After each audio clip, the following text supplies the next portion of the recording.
চিন্তা এই মহন্ত হব কেৱল জীৱন হৰিনাম মংগল হেন হৰিনাম নলয় কলিত কৰিলে জন্ম বিফল এই হৰি পৰম প্ৰিয়তম নাই হৰি ভকতত পৰে হেন ভকত যিজনে নিন্দয় হৰিকে নিন্দা কৰে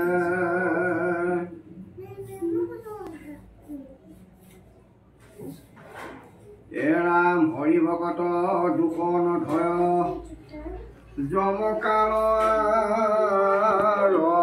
কৰি ইহব কথা যিটো নমানয় তিনিটো কৰিয়া বলি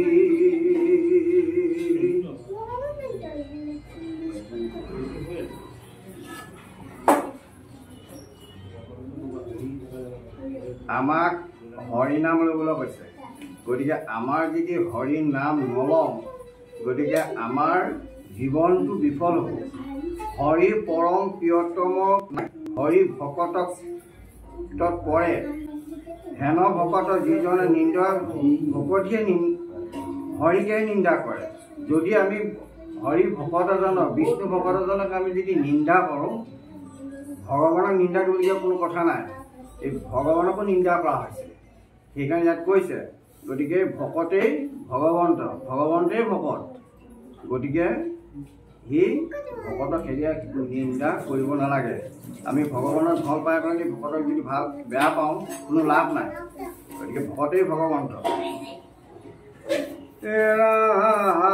ৰাম হৰি ভকত দান ধয় দুষ্ট শিৰোমণি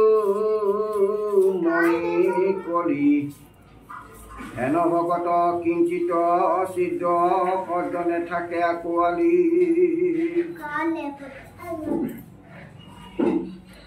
ৰাম হৰি চৰণ সদা ধাৰন্ত ব্ৰহ্মা হৰে পুৰন্দ হেন হৰি পদে নলয় কিনো বুদ্ধিহীন নৰ মৃত্যু মুখত সদায় পৰিয়াশয় যি সবে নৰয় ইটো নিজাৰুণ হৰিগুণ নাম কীৰ্তন কেনে নকৰে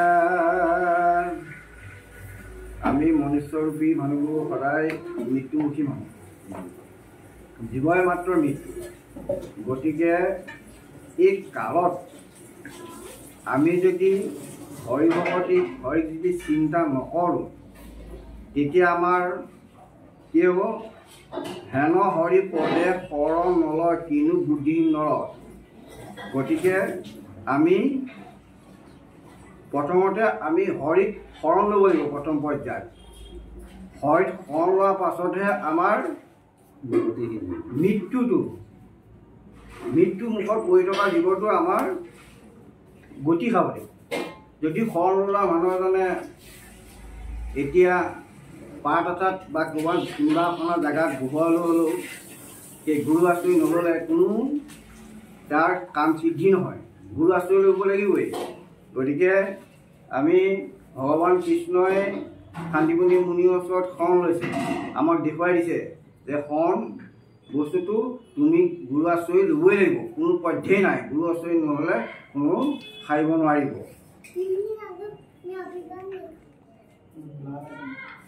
ৰাম কিটো নিৰ্ধাৰণ হৰি গুণ নাম কীৰ্তন কেনে নকৰে এই ভাৰতৰ ভূমি জন্ম লধিয়া নগদে হৰি চৰণে যিটো জ্ঞান শূন্য পশুটো অধম জনম লভিও কেনে ভাৰত ভূমিখন এখন পুণ্যভূমি দেশ এই ভাগৱতত লিখা আছে ভাৰতত এনেকুৱা এটা ইমান তাৰ সীমা সংখ্যা নাই বা যিকোনেই নহওক যি বুজাই নহওক অন্য দেশতকৈ আমাৰ ভাৰতত জন্ম লভিলে সি অকণমান গতি পাবই এতিয়া ভাৰতবৰ্ষখন পুণ্য জন্মভূমি ঠাই বুলি কোৱা হৈছে। গতিকে এই জন্মভূমি ঠাইখনত পাই পেলাই আমি জন্ম লভিও যদি আমি ঈশ্বৰক সাধনা নকৰোঁ তেতিয়া আমাৰ কোনো কাম নহ'ব, বহুত অধৰ্ম।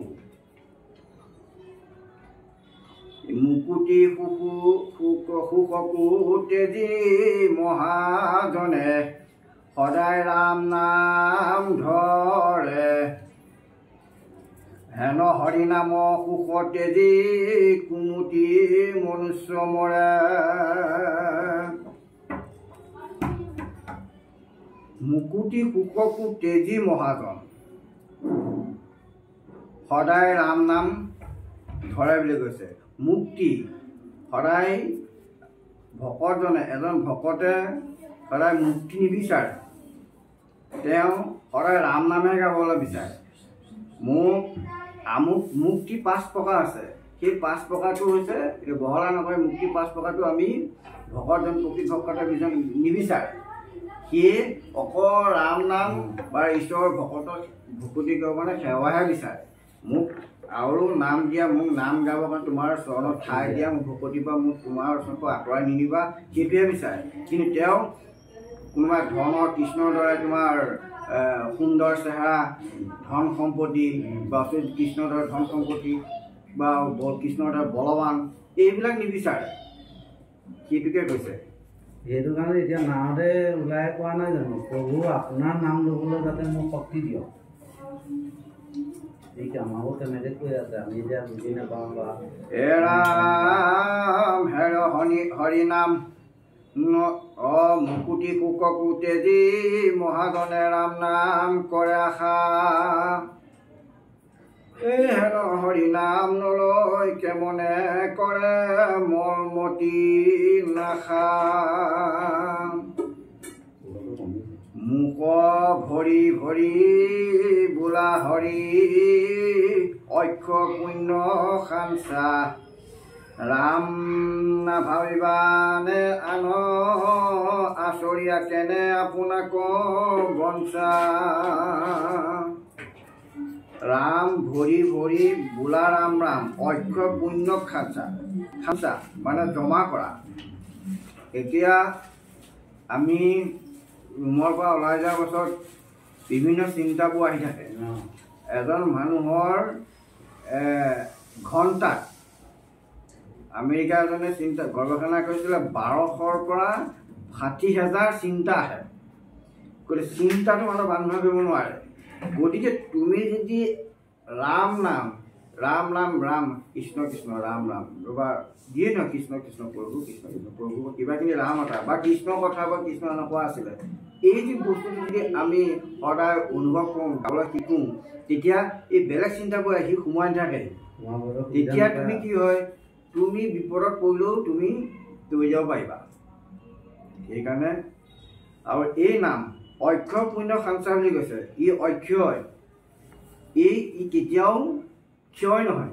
আমি এতিয়া বিভিন্ন ধন সা সম্পত্তি চেহেৰা বেহেৰা যিবোৰ আমাৰ হৈছে, সেইখিনি আমি যিখিনি ধন চন বা হওক বা ঘৰ সকলো সা সম্পত্তি আনিছে, সেইবোৰ অক্ষয় বুলি কৈছে। মানে সেইবোৰ কেতিয়াবা হয়তো বহুত হৈছে, কেতিয়াবা আকৌ নাইকিয়া হৈ যাব। আমাৰ চেহেৰাটোৱে কেতিয়াবা আকৌ শকত আকৌ ধুনীয়া হৈ কেতিয়াবা আকৌ নাইকিয়া হৈ যাব। সেইটো ক্ষয়। অক্ষয় আহি কেতিয়াও কাটিবও নোৱাৰে, পুৰিবও নোৱাৰে, পুণ্য জমা আহি পুণ্য একদম থাকি যাব। সেইটোৱে কৈছে অক্ষয়। ৰাম হৰি কীৰ্তন সদায় যিজনে থাকে আন কথা পাতি, অন্তকালে দিয়া জন্তুতে ধৰি কৰে তাক উগ্ৰ শাস্তি। এতিয়া এইটো মোৰ কথা, ভাল কথা গাইছে, প্ৰতিটো ঘোষাতে গায় আৰু ব্যাখ্যাকাৰো গায় যে এই আৰম্ভণিতে যে হৰি কীৰ্তন সদায় যিটোজনে থাকে আনক কথা পাতি